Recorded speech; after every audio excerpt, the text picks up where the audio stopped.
Lord, thank you, Lord, that we can praise you, honor you. Thank you that we can partake in your body and your blood, Lord, and know what you've done for us, Lord. You did it once and for all, forever and ever. We praise you, Lord. Praise you, Lord Jesus, so that we can become the righteousness of you, our Father God, in Christ Jesus. Thank you, Lord.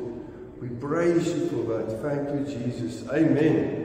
Amen. Last week we started with a statement from the Talmud. The Talmud is a central Jewish text, and it's the only, just the Hebrew Bible, the Tanakh, is more important for them than the Talmud.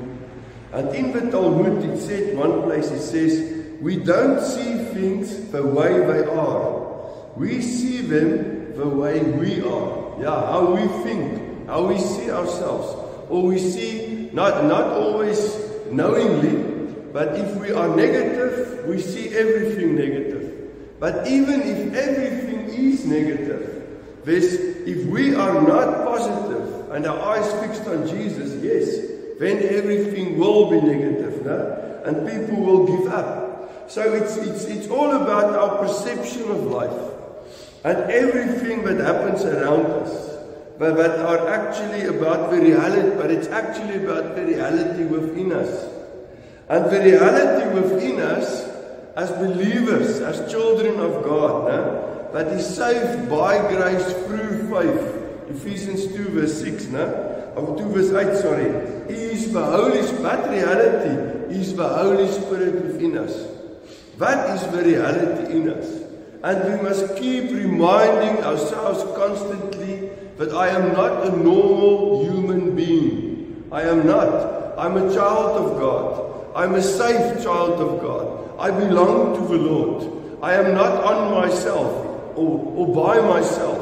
I do not have to fight my life. No, God is for me and with me. No? That is what we must remind ourselves. And saying that the Holy Spirit is within us, then we must realize that is the same Spirit that is from ever and ever till ever and ever one with Father and Jesus. So that also, all-powerful Spirit of God is within us.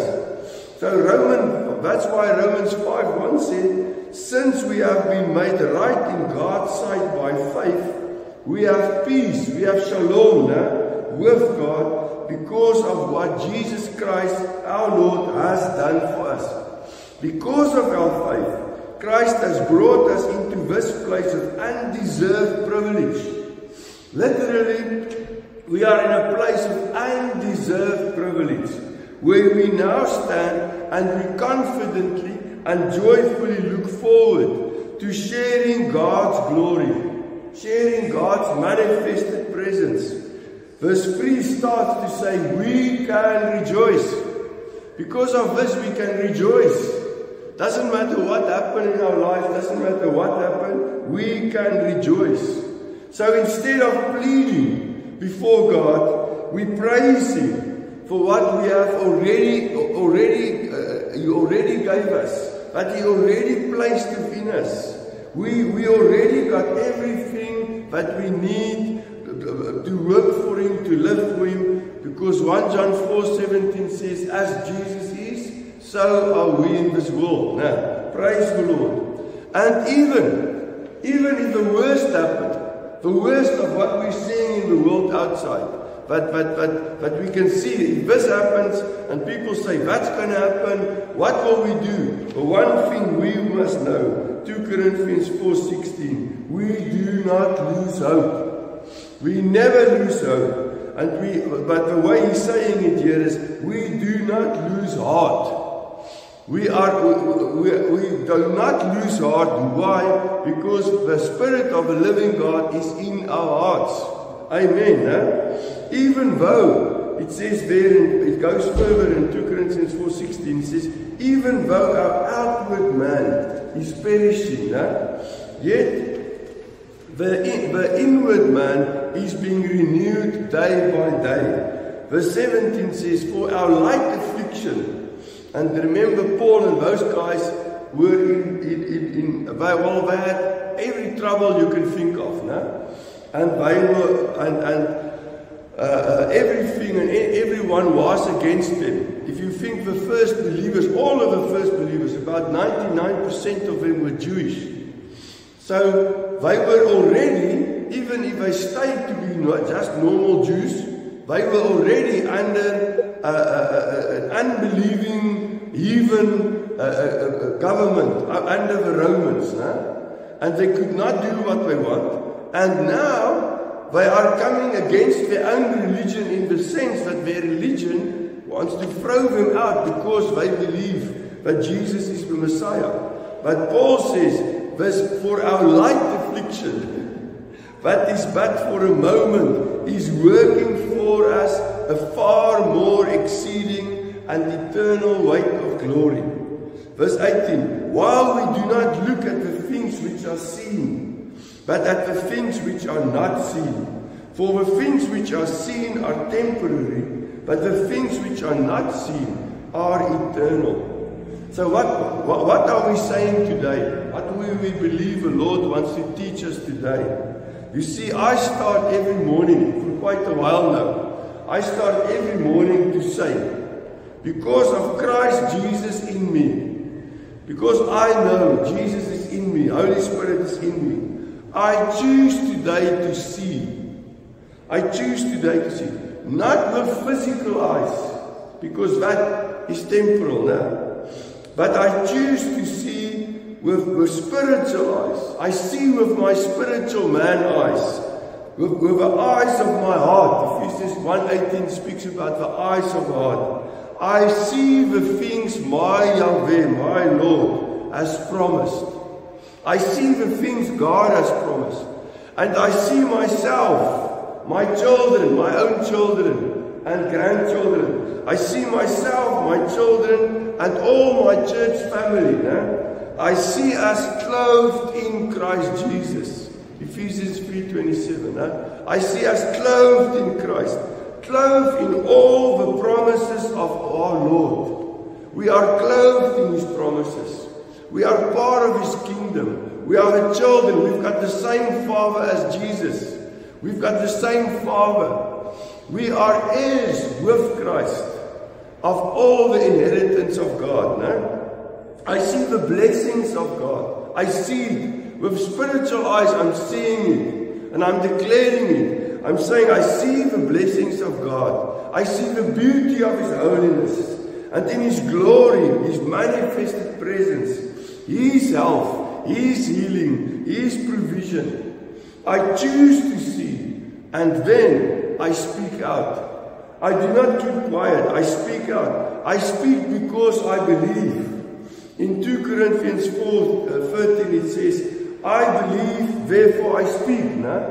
It's coming, Paul is taking it from Psalm 116 verse 10, where the psalmist says, I believe, therefore I speak. So I believe and I speak and I believe what I see in the Spirit. I believe it. I declare it. That's why I speak. You see, Psalm 19 verse 14 says, let the words of my mouth and the meditations of my heart. So the meditations of my heart is that is what I see in my heart. That is what I'm seeing. I see the Word of God here. I see the Holy Spirit here. And I see it together with all God's promises. So that is exactly what we are saying, what we are seeing. Let the words of my mouth and the meditations of my heart, what I see in my heart, be acceptable in your sight, O Lord, my strength and my Redeemer. Now, the Passion Translation translates verse 14 like that. He says, so may the words of my mouth, my meditation thoughts, and every movement of my heart be always pure and pleasing, acceptable before your eyes, my only Redeemer, my Protector God. What I see with spiritual eyes, with my spirit man eyes. I speak it out of my mouth. And I speak it out. Why? Because then I say that is legitimately my thoughts. And why do I do that? Because a while ago, Samuel also had a sermon, I was thinking about it. He had a sermon of where, you hear many times people say that you cannot prevent a bird from flying over your head, but you can prevent it from making a nest on your head. No? So, and why is that? Because the enemy can do all sorts of type of things, but you can prevent him from he's giving you thoughts, but you can say, go, this thought is not mine. I'm not even going to feel guilty about this thought. It's not my thought. It's the devil's thought. But what I see in the Spirit, I want to declare. I want to say, this is legitimately my thoughts. Why is it my thoughts? Because this is my thoughts of God, of what God is seeing in me. I'm seeing. What God gave me, I'm seeing. My thoughts, it is actually, but what I see in the Spirit mind is my thoughts are the thoughts of God about me. And that is to prosper, to be healed, to be totally in God's presence every moment. I therefore speak. And a good example is Psalm 16 verse 2. It says, "O my soul, you've said to the Lord, you are my Lord. My goodness is nothing apart from you." So without God, there's no goodness in my life. There's nothing good. Verse 5, he says, "O Lord, you are the portion of my inheritance and my cup. You maintain my lot." Verse 7, "I will bless the Lord who has given me counsel. My heart also instructs me in the night seasons." You see how your heart is still seeing while you're asleep. That's why when you wake up and you realize, I've just thought this now.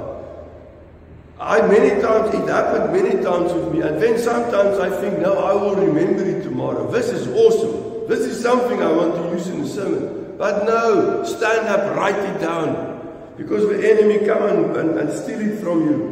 My heart instructs me in the night season. Verse 8, "I have set the Lord always before me. Because he is at my right hand, my strength, I shall not be moved." I shall not be moved. "Therefore my heart is glad, and my glory rejoices. My flesh also will rest in hope." So my spirit is so, if I allow my spirit to be so full of the Lord, to be so happy about the awesomeness of God, my flesh will also yield because of that. My flesh will also be stronger because my spirit is picking it up. I can literally say that. Verse 11 says, "You," that's now speaking to God, "you will show me the path of life. In your presence is fullness of joy at your right hand, and our pleasures forevermore." Now in this verse is actually everything, something we've already got. It's part of what already is in us. Let me start with, "You'll show me the path of life." This is already true for us. I already know Jesus, the path, the way. John 14:6, we know the way. The way is living in us. The path is here. So I cannot miss it. I must just see with my spiritual eyes, and I will not miss the path.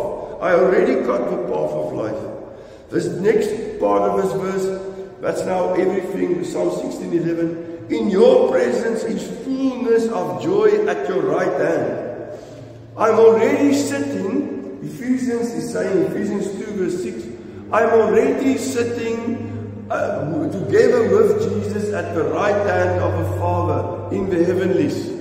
So I'm already there. So what can I do now still? I can have pleasures forevermore. I can say, "Thank you, Lord." The pleasure of knowing that in my knowing, I know you, Lord. You are my Lord. You are my God. With you, anything is possible. With you, I am in the fullness of your presence and of your joy. And because of me seeing you, my God, I can say, and I just want to read a few verses from Psalm 18 verse 1. And it starts with, The version I've got in front of me here starts in verse 18, verse 1, and he says, I love you, O Lord, my strength. It's so beautiful. The Hebrew says, Ergamcha Yahweh Chitzki. I earnestly love you, Lord, my strength. I earnestly love you. I dearly love you. The Lord is my rock. It's actually big enough to read. The Lord is my rock, my fortress, and my deliverer. My God is my rock in whom I take refuge. He is my shield and the horn of my salvation. That word horn means the strength of my. So strong is my salvation. The Lord is my stronghold. Verse 3 says, call to the Lord, who is worthy. I call to the Lord, who is worthy of praise, and I'm saved from my enemies. Verse 6, in my distress I called to the Lord. I cried to my God for help. From his temple he heard my voice. My cry came before him into his ears. And verse 9, he parted the heavens and came down. Dark clouds were under his feet. And when we jump to verse 16, it says, he reached down from on high and he took hold of me. He drew me out of deep waters. It's so beautiful. Let me just read the last verse. He rescued me from my powerful enemy. Now I stop here because I made 2 stripes in my Bible. I said stop. Otherwise I will go on. And there's a lot of verses more. But let me just read this last verse again. Verse 16 of Psalm 16. He reached down from on high and took hold of me, and he drew me out of deep waters. He rescued me from my powerful enemy. The Lord already did this. Again, this is something the Lord already did for us. Colossians 1 verse 13 says that God, he pulled us out of darkness and placed us under his Son, his beloved Son, under the you can say in Africa, I try to get the English word, but under the reign of his Son, his beloved Son. So the Lord already pulled us out of darkness. He took us out of the grip of the enemy. The fact that we believe that Jesus is our Lord brought us out of the grip of the enemy and placed us in the kingdom of Yeshua our Lord. So praise the Lord. This is just an example of how we can declare what we see in the Spirit. That God is for us, God is with us. Therefore, 2 Corinthians 4:16, we do not lose heart. Even if we see what happened around us, even if we see this is a disaster, even if we live in South Africa, we say we do not lose heart. Huh? We do not lose heart. We are not scared. We are not afraid. That is why we must learn. We must learn to see what God sees by fixing your eyes on Jesus. We must learn to see what God sees. And remember, when God looks at us, He's not seeing us like when we look into the mirror and when we remind ourselves in our hearts, yes, I did this wrong and this wrong, and yesterday again I said this or whatever. No, when God looks at us, He's looking literally like a veil of the blood of Jesus. He's seeing someone for whom the blood of Yeshua flowed. And this person acknowledged it. So this is one of my beloved children. That is how He look at us. That's how He sees us. Many people think that God sees them in their sins and wants to punish them. It's totally wrong. Wrong believing. Wrong believing produces wrong living. Today we must make a decision to turn our eyes to Jesus. To look unto Jesus. To look at Him. At Him. I translated it in Afrikaans. Can you believe it? To look at Him. We look at Jesus. We behold Jesus. And to behold Jesus is the most holy thing we can do. Most holy thing. The more you behold Jesus, the more you are transformed from glory to glory just as by the Spirit of the Lord. 2 Corinthians 3 verse 18. Fixing your eyes to Jesus is the greatest holiness.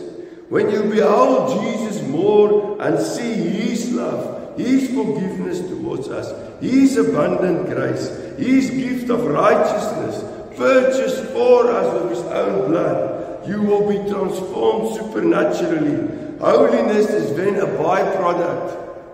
It's a byproduct of seeing Jesus in His grace. So we want to say again, even if it's just in short, we want to say, Lord, because of Christ in me, I choose today. I choose to see not with the physical eyes, but with my spirit man, the eyes of my heart, Ephesians 1:18. I choose to see with the eyes of my heart. I choose to see the things that you've promised for me, Lord. I see myself and my children and everyone in our church, all the children of God in this country. I see clothed in Christ, clothed in your promises, Lord, clothed in your protection, clothed in your provision, Father. Thank you, Jesus. Lord, we honor you, we worship you, we praise you, Father. We can just shout out glory to the King, glory to the King of Kings. You made it possible for us to just by seeing in the Spirit, fixing our eyes on Jesus, beholding Him, the Holy One. Just by that, we are your children, Father. We are your children, and we praise you for that. Thank you, Lord, that there is nothing that the enemy can do that can pull us away from this place of knowing you and loving you. Thank you, Lord. Thank you, Father, that I can declare for every one of us to live in your fullness, Lord, to live in your presence, to know you are with us. To live in your fullness. And yes, even if I've got this, what you call it, a cold, whatever. Even when this is my physically what I feel. But Lord, it is temporal. It's totally temporal. It's a good example. It's totally temporal. But the eternal fact is that I'm alive and strong and healthy forever and ever with you, Lord. Thank you, Jesus. We praise you, Lord. We praise you, Lord. And thank you that we can